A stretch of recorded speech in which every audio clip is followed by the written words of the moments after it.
Luskin Center. I would like to just present you with a little bit of GIS type information, some maps. So I wanted to provide some pictures to you. What I want to focus on are the policies that we can adopt that produce a double dividend. They both make our region more adaptive and reduce GHG emissions, and they have an environmental justice benefit. They reduce the household costs of our disadvantaged communities.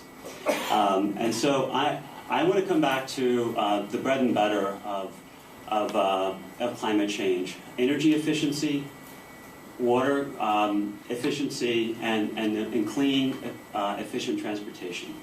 And I'm going to focus just on energy efficiency. And what I want to say about energy efficiency is that while we've done a great job with energy efficiency for new structures, we have not figured out how to do this effectively for retrofits. And that's also true for water efficiency. So that's a major challenge for us.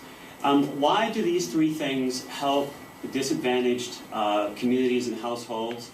Well, because they spend the largest share of their income on their electricity bills, their natural gas bills, on water, and on transportation. So if we can improve the efficiency of the technologies that they enjoy in their homes and they use in their daily lives, we reduce their burden, and we reduce GHG emissions, and we make the region more resilient. So the good news is, usually you have people stand up and say, oh, we have no money. Here's a good idea, but we have no way to fund it. The state of California, with its foresight, is in a remarkable position. I have two programs up here. There are actually three. So to begin with, we all passed, or at least a majority of us passed, Prop 39, which provides $2.5 billion over the next 5 years to invest in clean energy projects in a community near you. We also have cap-and-trade auction revenue proceeds.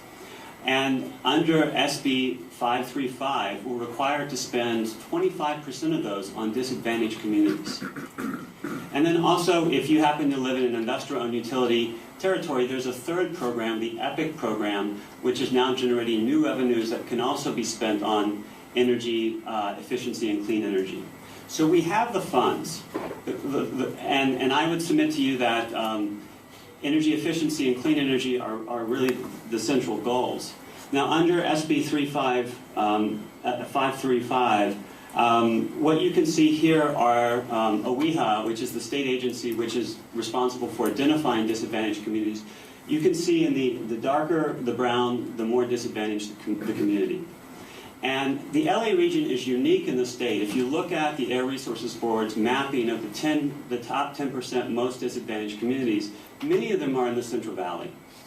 But LA contains the largest urban share of disadvantaged communities. And as you'll see in just a moment, it's East LA and South LA with respect to the county. There are also some in the surrounding counties. And what the maps I'm going to show you zero in on downtown LA. And if you happen to have remembered Alex's slides on the increases in hot days, downtown LA experiences, as a share, a remarkably large jump in very hot days. So what we want to do as policymakers and as researchers is give ourselves really clear targets. And so one of the things that the Luskin Center is doing, and we're doing this in cooperation with EDF, is trying to identify within these disadvantaged communities how big the investment opportunities are in clean energy and energy efficiency. Okay, so the maps I'm about to show you help us begin to quantify in either square footage or numbers of households how big this investment opportunity is. So let's go to the next slide. So some of you may be aware of the solar work that we've done. If we pull it out to the county level, if we just look at rooftop solar, the county has 19,000 megawatts of rooftop capacity that it can host solar on. If we move to the city level, that drops to the subset of 5,000 megawatts of rooftop capacity. Now, we wouldn't want to economically probably utilize all of it, but it gives you a sense. If we get down to the disadvantaged communities, let's go to the next slide, please. These are the zip codes that are identified as the top 10% in disadvantaged communities in downtown LA. And what you can see is the distribution of rooftop capacity. You can also see the East LA Skills Center, IBEW, Local 11. You can see the location of training centers for solar technicians and workers. So you can begin to see the capacity. What we can do is identify where clean energy can be generated and where the workforce would be trained. Let's move to the next one, please. The next thing that we do, and I'm going to move through these quickly, essentially for every type of major land use, what we can do is we can identify buildings that are older than 35 years of age, which probably would benefit most from energy efficiency investments, and buildings that are younger than 35 years of age. And we can do this for public schools and universities, which you see in the lavender and the purple. The purple are the biggest capacity.